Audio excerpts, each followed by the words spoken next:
Bonjour à tous, Hélène Hachemi de la mission locale, référente au service civique. Alors, bienvenue à tous. Merci d'être présents sur ce live ou bientôt, d'ici quelques temps. On va patienter un peu quelques instants.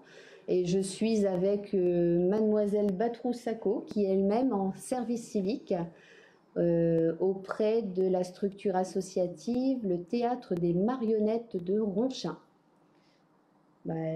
Bonjour à tous, chers Batrou. Alors voilà, donc aujourd'hui je vais vous présenter ce qu'est le service civique, comment il est entrepris en mission locale, comment vous pouvez faire appel à nous bien sûr pour si vous avez un projet pour une mission, si vous avez une envie d'occuper votre temps, le temps de, par exemple, vous êtes sur votre parcours vers l'emploi ou la formation et que vous voulez percevoir une indemnité, vous occuper, aider des publics, eh bien le service civique est fait pour ça. Donc n'hésitez pas à nous rejoindre. Alors vous pouvez bien sûr poser vos questions sur le chat, n'hésitez pas non plus. Je vais essayer de surveiller et d'y répondre le mieux possible. Voilà. Alors le service civique, pour une présentation plus générale mais de façon synthétique, c'est une mission que vous pouvez faire de 6 à 9 mois en mission locale qui va être sur un temps hebdomadaire de 24 heures. Vous percevrez pour faire cette mission de service civique 473,04 € très exactement par l'État, et la structure associative qui vous reçoit vous versera elle aussi une indemnité complémentaire de 107,58 €. Ça c'est pour les détails techniques mais qui ont leur importance quand même. Dans les missions de service civique que nous proposons en mission locale, parce qu'en fait, beaucoup d'acteurs peuvent vous proposer des missions de service civique, par exemple la CAF, Pôle emploi, les pompiers, bien d'autres encore, et vont vous les proposer sur 9 domaines d'activité. Nous serons sur 7 domaines d'activité. Alors, pour vous les décrire, il y a la solidarité, l'environnement, la mémoire et la citoyenneté, la culture et les loisirs, l'éducation pour tous, les missions d'urgence. Je pense que j'en ai oublié un, bon, j'y reviendrai. Et à l'intérieur de ces domaines d'activité, en fait, il y a 20 missions proposées par la mission locale. Alors, mademoiselle Sako vous présentera la sienne, et puis je vous donnerai 2-3 exemples si ça vous intéresse. Alors, est-ce qu'il y a une limite d'âge pour faire un service civique? Oui, ça doit être jusqu'à 25 ans révolus. C'est-à-dire qu'au-delà de 25 ans, vous ne pouvez plus faire cette mission de service civique. C'est à date anniversaire, hein, je crois, donc à revérifier, mais c'est cette limite d'âge. Après, si vous êtes une personne en situation de handicap, vous pouvez quand même aller jusqu'à 30 ans. En sachant que, alors, une personne qui est en service civique va aussi avoir à faire durant sa mission 2 formations. Alors, elles sont dites obligatoires, mais je pense qu'elles ont en effet une bonne utilité, notamment les premiers secours d'urgence. Alors nous, on travaille avec la protection civile du Nord, et cette formation dorénavant se fait en 2 temps, une formation théorique qui vous envoie ça par mail, vous devez vous vous formez, vous faites un petit compte rendu, vous validez cette partie, et ensuite vous pouvez faire la partie pratique directement chez eux en présentiel à Lille. Bon, ça c'est aussi durant la période du confinement, du Covid et du coronavirus qui nous embête bien tous. Mais voilà, on en est tous là, et pour l'instant, ce sont les remaniements qui sont proposés. Certainement que ça changera après.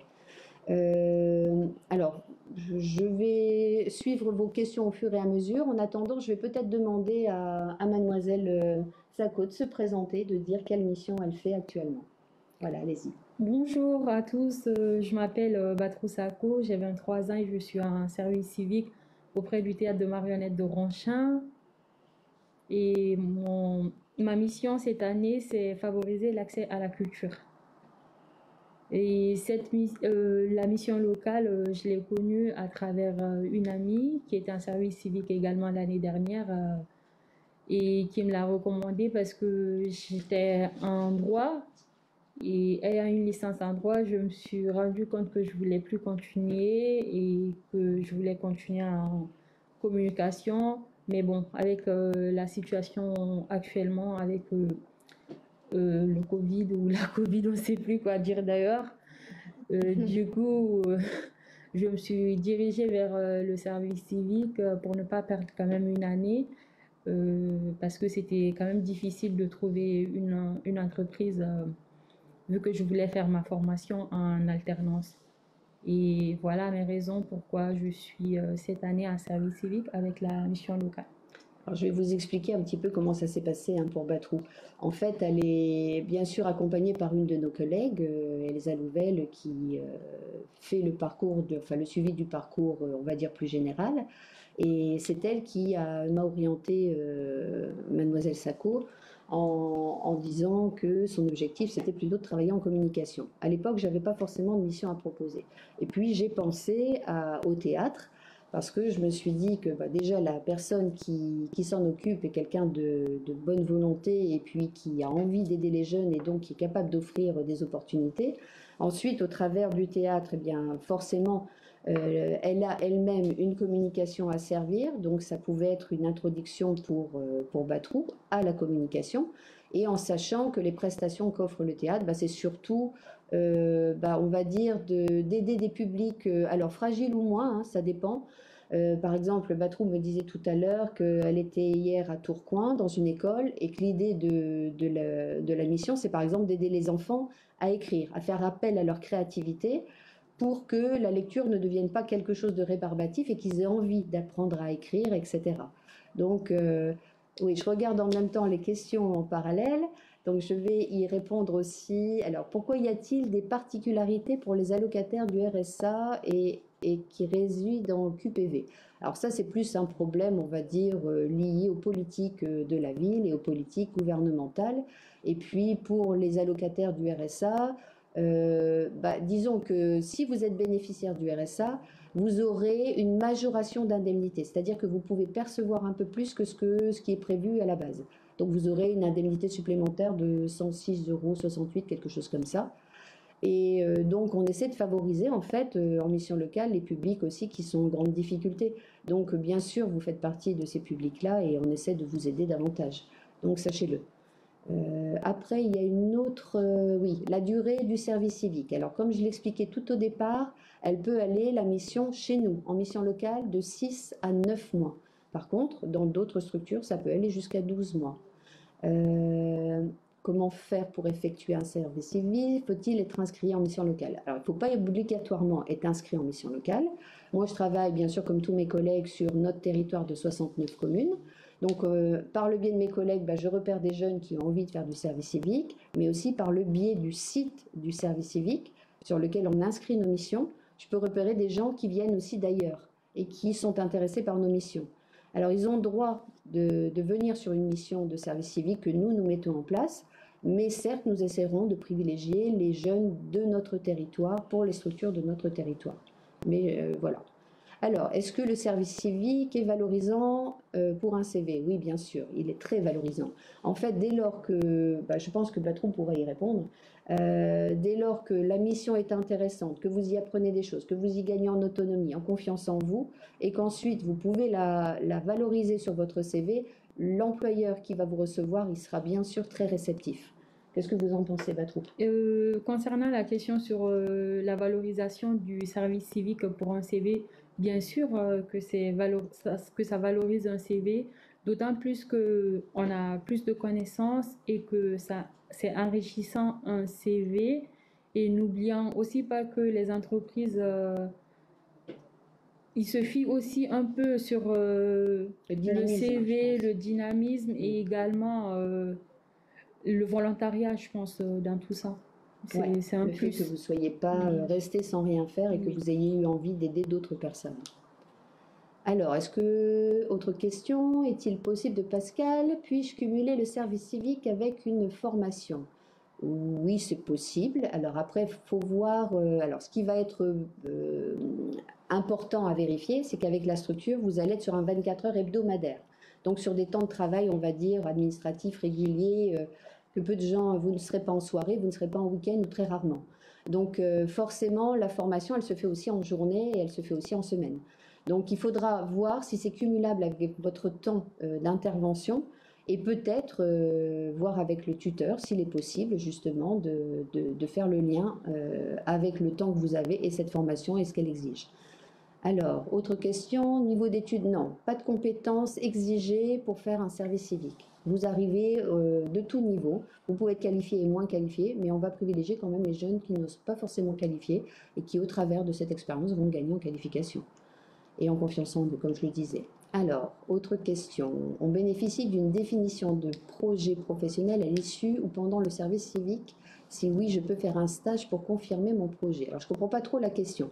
Disons que un service civique, c'est un moyen, oui, de découvrir des métiers, donc aussi un réseau de partenaires. On peut faire une mission de service civique dans un domaine et puis se dire, bon, chouette, c'était une expérience, mais c'est vraiment pas ce que je veux faire. Par contre, quelqu'un qui, par exemple, a envie d'être dans le milieu de la santé et puis qui va travailler dans un EHPAD, va avoir tout un réseau de professionnels, aides-soignants, infirmiers, d'autres capacités, d'autres compétences, et va se dire, bah oui, finalement, tiens, c'est ça que je voudrais faire. Et donc là, ça lui permet d'aller plus loin. Alors, il peut faire un stage, en effet, ailleurs pour définir son projet ou même sur la structure sur laquelle il est. Mais attention, stage et service civique, c'est pas compatible. Hein. C'est totalement séparé, ça n'a pas la même définition ni le même intérêt. Alors, je ne sais pas si j'ai bien répondu à cette question-là. N'hésitez pas à y revenir si besoin.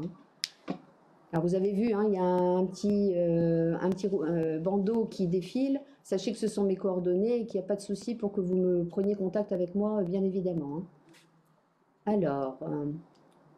Alors, combien de services civiques pourriez-vous faire? Oui, ça, je ne l'ai pas dit. En effet, on ne peut faire qu'un service civique par vie. C'est-à-dire qu'une fois que vous avez fait à l'étranger ou en France, bah, une fois que votre mission est passée, elle est faite. Par contre, si vous interrompez la mission parce que vous n'y êtes pas à l'aise, parce que quelque chose d'autre se profile et que vous arrêtez par exemple avant les 5 mois, là, vous pouvez faire une autre mission de service civique. Vous pouvez, alors on parle de l'accompagnement en mission locale pendant la durée. Oui, moi je le conseille. C'est-à-dire que voilà, on est des partenaires, les collègues et moi, et on travaille, on est sur une expérience, mais comme je dis, c'est pas forcément le métier que vous voulez faire, ou au contraire, c'est peut-être le métier, mais en tout cas, il faut que vous vous renseigniez avec votre conseiller pour savoir vers quelle formation éventuellement aller, quelles sont les étapes qui peuvent vous mener vers votre objectif.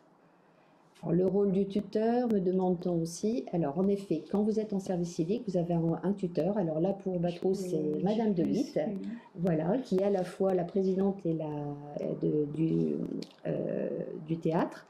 Et le tuteur, en fait, est là. Il a cette, on va pas dire obligation, on va dire il a cette tâche de continuer à accompagner pendant la mission du service civique le jeune qui est avec lui.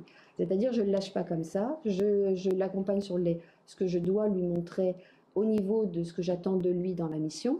À la limite, même s'il ne sait pas et même s'il n'apprend pas beaucoup, ben, je suis là pour lui. En tout cas, on leur demande. Après, selon l'autonomie du jeune et ce que lui va prendre en main globalement, il n'y aura pas forcément un rôle de tuteur beaucoup plus affirmé, mais en tout cas, on demande qu'il soit là et même qu'il soit formé. Il a une formation de tutorat également à faire. Voilà, bon, j'espère que j'ai été claire, pas sûre. Revenez vers moi. Alors, que devient mon contrat pendant la présente période de crise sanitaire? Alors, tout va dépendre des structures, mais globalement, les services civiques sont maintenus sur leur structure. Après, ils peuvent être adaptés. C'est-à-dire que, par exemple, il y a des missions, je pense dans les centres sociaux, il y a des missions qui forcément ont été interrompues, des activités qui vont être maintenues sur lesquelles on va privilégier l'intervention du jeune et éventuellement peut-être un appel à du télétravail, ce qu'on ne ferait pas en temps normal. Par exemple, j'ai aussi en tête que dans nos tâches de service civique, il y a des principes à respecter et qu'on veut faire en sorte que ce ne soit pas assimilé à un travail de salarié. Donc il y a quelquefois des tâches qu'on met de côté, comme par exemple, on est dans un service de com, le jeune n'est pas censé tenir un site ni quoi que ce soit. Mais on va quand même, s'il en a envie, le faire participer. Et s'il y a un besoin, parce que malheureusement, dans le cas de Batrou, je pense qu'elle est obligée de faire le lien avec ses publics qu'elle ne reçoit pas en direct, elle va le faire par les moyens de com et par les réseaux sociaux. Et là, ça ne peut pas lui être reproché, en tout cas. Voilà. Est-ce que je reçois... Alors, attendez, j'essaie de suivre les questions. Peut-on m'imposer de réaliser à distance ma mission? Non, on ne peut pas l'imposer. L'objectif du service civique, c'est de trouver justement un accord entre le jeune et la structure, mais qui convienne aux deux. Et on n'est pas là pour imposer des choses. Si vraiment ça ne convient pas, il faut peut-être même, dans certains cas, interrompre la mission. Après, est-ce que je reçois une attestation à la fin? Vous la recevez avant. Batrou a eu du mal à la recevoir parce qu'on avait un petit problème d'adresse réitéré. Et donc, l'agence du service civique n'avait pas pu la lui envoyer dans les temps, mais elle m'a appelé et nous avons pu faire le rectificatif et elle a bien reçu son attestation. Alors, existe-t-il des missions types où je peux faire un service civique pour vendre du poisson en grande surface? Très rigolo, pas mal celle-là. Alors, pour vendre du poisson en grande surface, il faut trouver un petit contrat d'intérim. Mais par contre, pour la mission de service civique, c'est moins adapté. Donc, non, on ne peut pas faire, oui, des missions types, bien sûr, c'est plutôt des missions d'aide à des publics. Alors d'aide, voilà, comme je l'expliquais, dans un centre social à de l'animation, mais également au service de com, à faire comme Batrou, à favoriser la culture pour tous, donc ouvrir le public des gens qui peut-être n'ont pas accès habituellement à la culture, leur montrer ce que c'est, leur donner envie d'y aller, leur faire... Alors peut-être que justement par rapport à votre mission, Batrou, ce serait bien de dire comment vous vous y prenez un peu, quelles sont les étapes que auxquelles vous fait participer Madame De Witt. D'accord, bah, du coup, étant dans un théâtre de marionnettes, tout au début, j'étais en contact avec le public et là, ma mission, elle se passait très bien, mais avec la crise et que tous les théâtres soient fermés au public, donc là, du coup, je passe par les moyens de communication tels que les médias, tout ça, et je n'hésite pas du tout. Et là, d'ailleurs, instant, on est en train de mettre en place un projet parce que voilà, je suis là quand même pour travailler, je vais pas non plus croiser mes doigts et tout. Et le projet sert à mettre en place un moyen de communication par les réseaux sociaux. C'est vrai que nous sommes fermés au public, mais on peut quand même créer ce petit lien à travers les réseaux sociaux et tout, et mettre en place peut-être faire passer des théâtres à la télé, des théâtres télévisés, avec quoi on enverra les liens tous les soirs pour les enfants des petites séries télévisées. Ça serait quand même bien. Et pour le moment, ça se passe comme ça. On n'a pas le choix et on s'adapte à... Oui, et puis c'est pas plus mal. Enfin, moi, je sais que, bien sûr, il y a beaucoup de contraintes dans la période que l'on vit tous, mais ce qui est pas mal avec tous les outils qu'on connaît maintenant, c'est qu'on a la possibilité justement de garder ce lien. Et c'est vrai que c'est un des objectifs des services civiques, c'est de garder le lien avec les publics. Alors, j'essaie de reprendre à part le vendeur de poissons, quel type d'activité pour des volontaires peut qualifier? Alors, en fait, ça, c'est à définir ensemble. C'est-à-dire que moi, je me reçois chacun d'entre vous. J'essaie d'abord de partir sur vos envies. Après, on interroge le site du service civique pour voir un petit peu les différentes missions qui sont proposées et surtout voir quelles sont vos affinités avec ces missions-là. Et à partir de là, on essaye, si nous pouvons proposer la mission, de vous orienter vers notre réseau. Si pas, moi, j'essaye de vous orienter vers le réseau des partenaires qui peuvent proposer des missions qui répondent à vos questions. Par exemple, là, récemment, j'avais une jeune qui voulait faire plutôt du numérique. Je n'avais pas de proposition parce que justement, la plupart des services, notamment en mairie, qui travaillent sur le numérique, n'ont pas de public en direct. Alors là, par hasard, on a su par la région et les départements que les UTPAS proposaient ce type de mission aujourd'hui. Donc j'ai réorienté cette personne vers ce partenaire. Pareil pour la santé, on a aussi des CH qui globalement peuvent rechercher par notre biais. En fait, les partenaires, sachant que nous accompagnons des jeunes, vont venir vers nous pour rechercher des candidats que nous allons mettre à disposition et accompagner vers ces missions. Alors, certaines missions sont-elles plus demandées que d'autres? Oui, la création du lien intergénérationnel, en tout cas pour nous. Je ne vais pas dire que c'est plus demandé. C'est beaucoup de choses que nous faisons. Il y a des missions que je ne développe pas encore, que j'aimerais développer, mais c'est vrai que le contexte actuel ne le favorise pas forcément, parce qu'il y a des partenaires qui ont dû arrêter leurs activités, d'autres qui ont trouvé d'autres intérêts ailleurs. Donc, on attend que l'activité reprenne un peu, mais je ne lâche pas et on fait quand même de la prospection. Alors, quelle est la rémunération? C'est une indemnité L'indemnité de service civique, alors je l'ai dit au début, mais c'était peut-être trop rapide, 473,04 € par l'État, 107,58 € par la structure qui vous accueille et éventuellement une majoration, c'est-à-dire un complément si vous êtes bénéficiaire du RSA ou étudiant boursier. Alors, je souhaite faire un service civique dans une autre région. Ai-je une aide pour trouver un logement? Alors, percevez pour aller dans une autre région la même indemnité. Ce qu'il y a, c'est que souvent, les associations qui vous reçoivent vous offrent le logement. C'est-à-dire qu'elles trouvent le moyen de vous proposer ce logement. Donc, normalement, il y a moyen de faire le lien avec elles. Alors, nous, on n'est pas encore très pro là-dessus, mais on a des partenaires qui travaillent bien et à la fois sur le service civique à l'étranger, bon, pour l'instant remis en question, mais en tout cas aussi avec d'autres régions. Donc, n'hésitez pas à faire appel à vous, on cherchera les infos qu'il faut. Hein. Voilà. Et puis, je remercie les partenaires de revenir également vers moi. Sachez qu'on a mis en place une communication aussi à l'attention des élus, des communes qu'on aimerait avoir comme partenaires. Sachant qu'en plus, on a un grand territoire rural, semi-rural, avec des jeunes qui ne sont pas forcément mobiles et qui peuvent être intéressés pour intervenir sur place auprès des communes et rendre service. On travaille pas mal aussi depuis cette année avec l'Éducation nationale qui vient également rechercher des candidats et on a réussi à mettre quelques-uns des jeunes en relation avec eux. Voilà. Alors, pas d'autres questions pour l'instant. Sommes-nous dans le timing? Oui. Donc, on peut continuer. Alors, je vous refais un rappel sur notre moyen de communiquer. Hein. On est bien sûr sur les différents réseaux sociaux que sont LinkedIn, Instagram, Twitter, Facebook. Vous pouvez aller bien sûr sur le site internet de la mission locale. Après, vous avez mon adresse mail. Alors, c'est pas forcément contact, hein, mais bon, vous aurez mes coordonnées par ce biais-là. Et vous aurez, après, de toute façon, moi, je vous communiquerai mon numéro de portable dès lors qu'on sera en relation, il n'y a pas de souci. Parce qu'on est aussi pas mal en télétravail actuellement, donc sachez qu'on est joignable quoi qu'il arrive. Voilà. Alors, j'espère avoir fait une présentation la plus exhaustive et la plus claire possible. N'hésitez pas surtout, on est en lien avec vous et on tient à le demeurer, donc revenez vers nous. Voilà. Et je voulais aussi ajouter un dernier mot pour tous les jeunes de moins de 25 ans qui ne sachant pas quoi faire de leur année, au lieu de perdre une année blanche, je vous conseille vivement de faire un service civique tout en vous dirigeant vers la mission locale de votre ville. Merci. Bonne chargée de com, hein, bonne future chargée de com. Bravo, merci Batrou. Bon, alors écoutez, je ne sais pas, oui, je vois encore des petites questions qui arrivent. Hein. Si je suis scolarisée, mais que le service civique m'intéresse, est-ce que je peux m'inscrire? Alors ça, vous ne pouvez pas tant que vous êtes scolarisé jusqu'à la fin de votre terminale. Vous pourrez le faire après.